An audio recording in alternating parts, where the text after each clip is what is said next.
greatest and least. The banquet is ready, now to be shared. Join in the heavenly feast that God has prepared.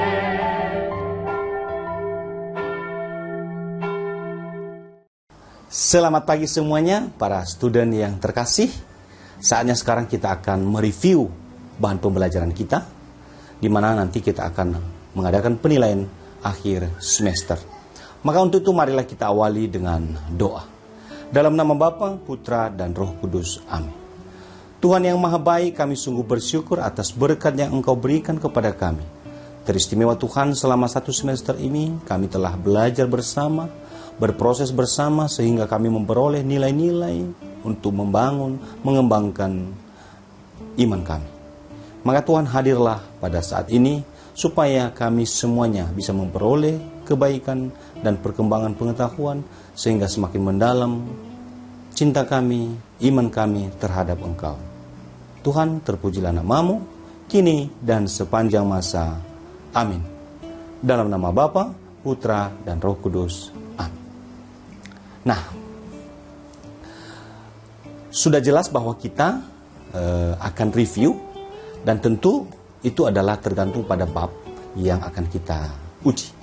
Maka bahan kita itu adalah bab 3 dan bab 4. Bab 3 itu tentang hierarki dan awam. Maka kita akan membahas tentang hierarki dalam gereja Katolik, lalu posisi awam di dalam gereja Katolik. Nah, setelah itu kita akan membahas tentang tugas-tugas gereja.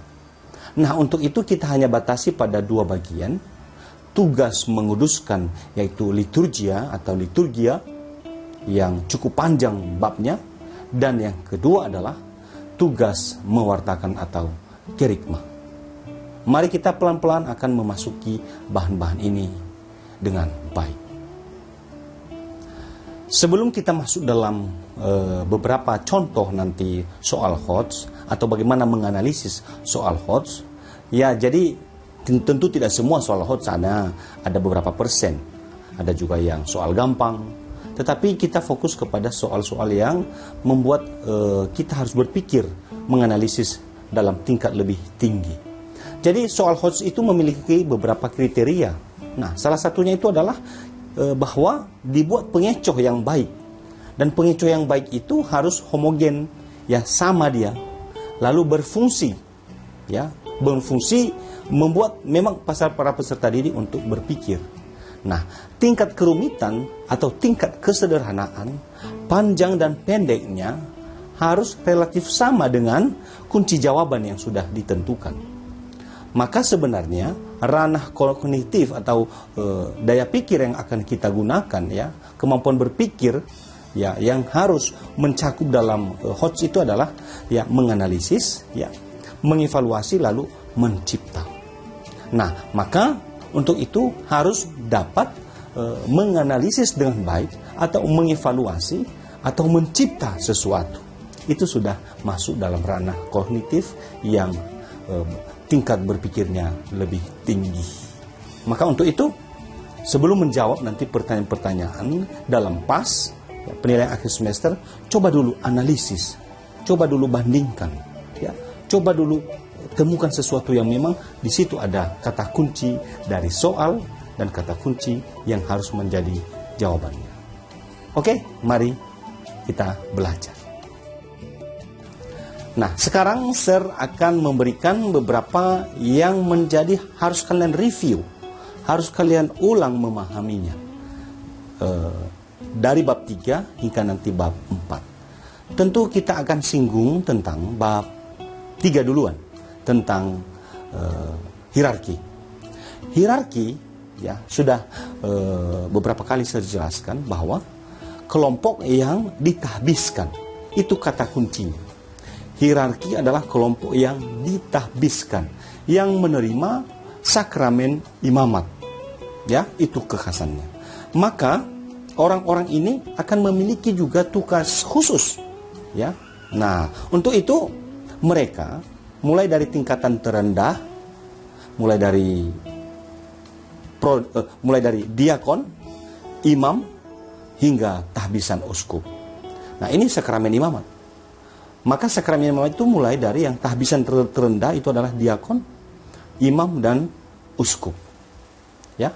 Nah, selanjutnya kalau kita lihat, ya, anggota umat yang berikutnya adalah biarawan, biarawati. Apa kekhasannya?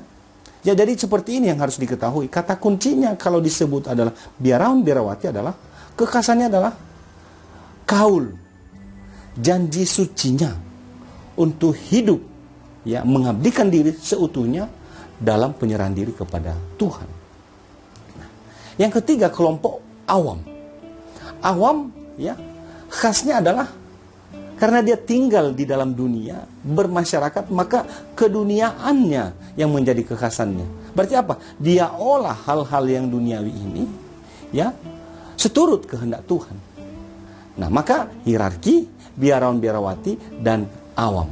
Kata-kata kuncinya ini harus dikuasai dengan baik. Maka untuk itu nanti, ya, kita tentu menyadari bahwa ketika kita dibaptis, kita telah menerima imamat umum, karena kita akan menjadi imam, menjadi nabi, dan menjadi raja. Maka untuk itu, dalam keterlibatan juga nanti, ya, dalam keterlibatan khusus di dalam gereja atau di luar gereja, itu nanti ada contoh-contoh konkretnya. Oke, itu bagian hierarki yang pertama. Sekarang kita lanjutkan tugasnya para kaum hierarki. Nah, karena mereka menerima tahbisan, ya, dan itu adalah tahbisan imamat jabatan, maka mereka punya tugas khusus, ya. Yang pertama adalah sama uskup, imam, tugas mereka yang utama sekali adalah, ini harus diingat, kata kunci ini tugas utama mereka. Boleh saja yang lain ada mereka kerjakan, tetapi tugas utama adalah mewartakan Injil. Diingat ini, mewartakan Injil. Walaupun mereka misalnya bertugas menjadi pemimpin yayasan, menjadi orang yang terlibat dalam organisasi yang lain, tetapi harus diingat bahwa tugas utama mereka itu adalah mewartakan Injil. Ya. Dan yang kedua, ya, dalam tugas gerejani, ya, tugas di dalam gereja, mereka itu, ya, sebagai pemimpin, ya, untuk bertugas dalam gereja. Nah, yang kedua itu, ya, mereka harus merayakan sakramen. Ya, itu tugas utama mereka. Dan mereka harus mempersatukan umat. Ya, ketika umat datang ke gereja, maka mereka akan menemukan, akan mendapat seorang pemimpin yang bisa menyatukan mereka. Dan itulah tugas kaum hierarki. Ya, ini bisa dikembangkan. Ada banyak referensinya, ada banyak dokumennya dalam buku Anda sendiri. Silakan diperdalam. Oke? Nah, sekarang kita masuk pada bab keempat. Ya, tugas-tugas gereja. Kan ada 5. Liturgia, kerigma, diakonia, martiria, koinonia. 2 saja kita bahas. Liturgia dan kerigma. Tetapi harus kita singgung secara keseluruhan. Mengapa? Karena ini adalah bagian pembukanya tugas-tugas gereja. Maka yang pertama misalnya tentang liturgia.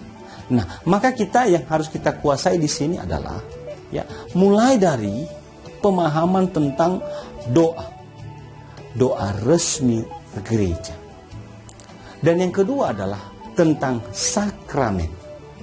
Dan yang ketiga adalah, ya, yang mirip dengan sakramen, sakramentali dan devosi. Ini harus dikuasai dengan baik. Seputar doa. Bagaimana berdoa dengan baik? Syarat doa yang baik itu bagaimana? Dan apa sebenarnya itu doa? Apakah terbatas hanya meminta-minta? Itu coba didalami dengan baik. Lalu berikutnya, tentang sakramen. Nah, ini harus dikuasai dengan bagus ini sakramen. Karena sakramen ini dibuat pengelompokannya jadi 3. Yang pertama itu sakramen inisiasi. Yang mana itu? Baptis, krisma, ekaristi. Yang kedua, sakramen penyembuhan. Yang mana itu? Itulah pengurapan orang sakit. Itulah tobat. Ya. Nah, yang berikut adalah pelayanan persekutuan. Itulah imamat dan perkawinan. Nah, maka kalau kita lihat dari sisi penerimaan, yang hanya kita terima atau bagi orang khusus nanti hanya menerima satu kali itu adalah pertama, sakramen baptis hanya satu kali kita terima itu. Ya, dalam seumur hidup kita. Yang kedua, sakramen krisma. Dan yang ketiga adalah sakramen imamat. Ya, tetapi sakramen imamat perlu dijelaskan begini, karena tadi sakramen imamat itu diterima oleh seseorang yang sudah disiapkan dan akhirnya dia ditabiskan. Yang pertama kali itu adalah sebagai diakon, baru naik menjadi tabisan imamat, dan kalau dia terpilih menjadi uskup pengganti para rasul, maka dia ditabiskan sebagai uskup. Nah, itu tentang sakramen yang hanya diterima satu kali seumur hidup. Yang sering sekali diterima adalah yang sering boleh, ya. Kalau dalam gereja Katolik ada misa harian, berarti tiap hari dia boleh menerima tubuh Yesus.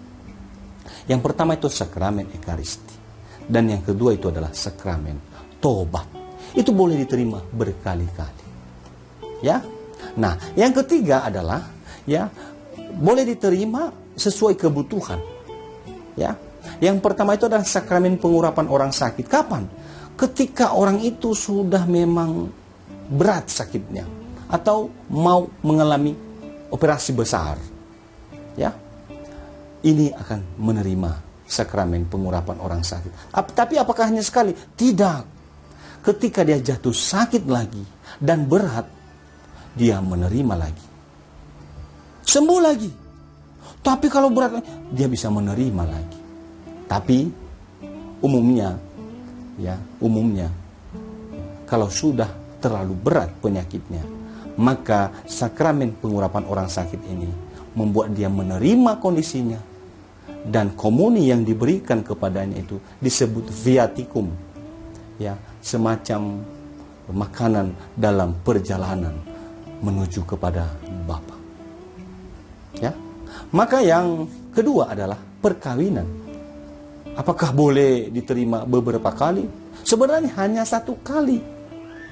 Tetapi kalau Tuhan yang mengkehendaki, akhirnya salah satu dari pasangan itu meninggal, maka suami atau istri yang masih hidup boleh menerima lagi sakramen perkawinan kepada orang lain. Karena apa? Istri atau suaminya sudah meninggal. Nah, itu yang bisa diterangkan seputar sakramen. Nah, kita lanjut, ya. Di seluruh sakramen, ya, sakramen yang paling utama itu adalah sakramen Ekaristi. Mengapa? Karena kita menerima utuh di situ tubuh dan darah Yesus. Maka Ekaristi disebut kurban Kristus, karena dia menyerahkan tubuh dan darahnya. Dan di dalam Ekaristi dilaksanakan pujian dan syukur atas apa? Keselamatan yang diberikan oleh Yesus. Maka untuk itu, Ekaristi mendapat tempat yang spesial dalam hati orang Katolik. Nah, berikutnya yang boleh kita singgung adalah tentang, di dalam tugas gereja juga ada yang namanya martiria. Maka sering disebut dia telah meninggal sebagai martir. Apa artinya? Bahwa dia mengorbankan nyawanya untuk imannya. Ya. Dan yang berikut, kita akan nanti melihat beberapa poin yang harus didalami dengan baik tentang pelayanan dan tentang pewartaan. Ya, tentang pelayanan, seseorang yang mau terlibat dalam pelayanan di gereja Katolik itu sebenarnya digerakkan oleh imannya kepada Yesus. Bukan karena dia mau terkenal, mau disebut hebat, bukan itu. Ya.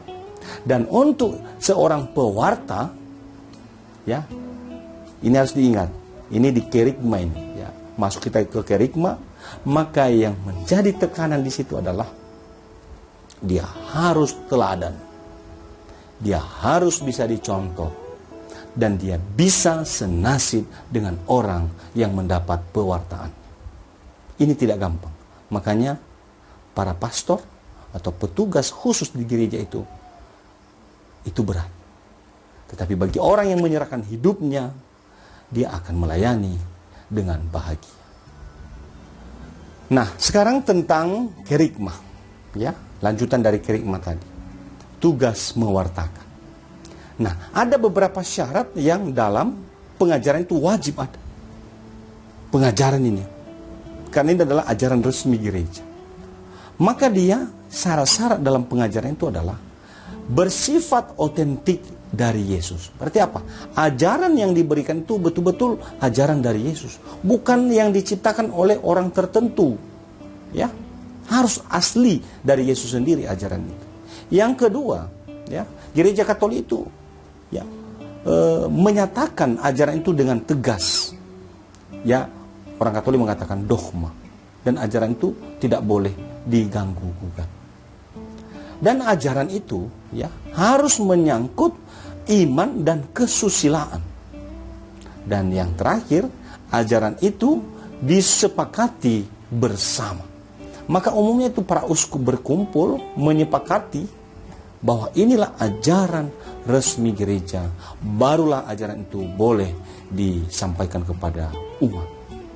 Nah, maka untuk itu, ya, sebagai umat, ya, gereja Katolik juga mencoba terlibat baik secara khusus ke dalam, baik secara umum keluar. Maka gereja, ya, mengadakan juga pelayanan yang umum. Maka itulah sebabnya muncul rumah sakit Katolik yang menerima seluruhnya, siapapun. Sekolah Katolik yang menerima siapapun, silahkan masuk, belajar di dalamnya. Nah, itu bentuk-bentuk pelayanan gereja.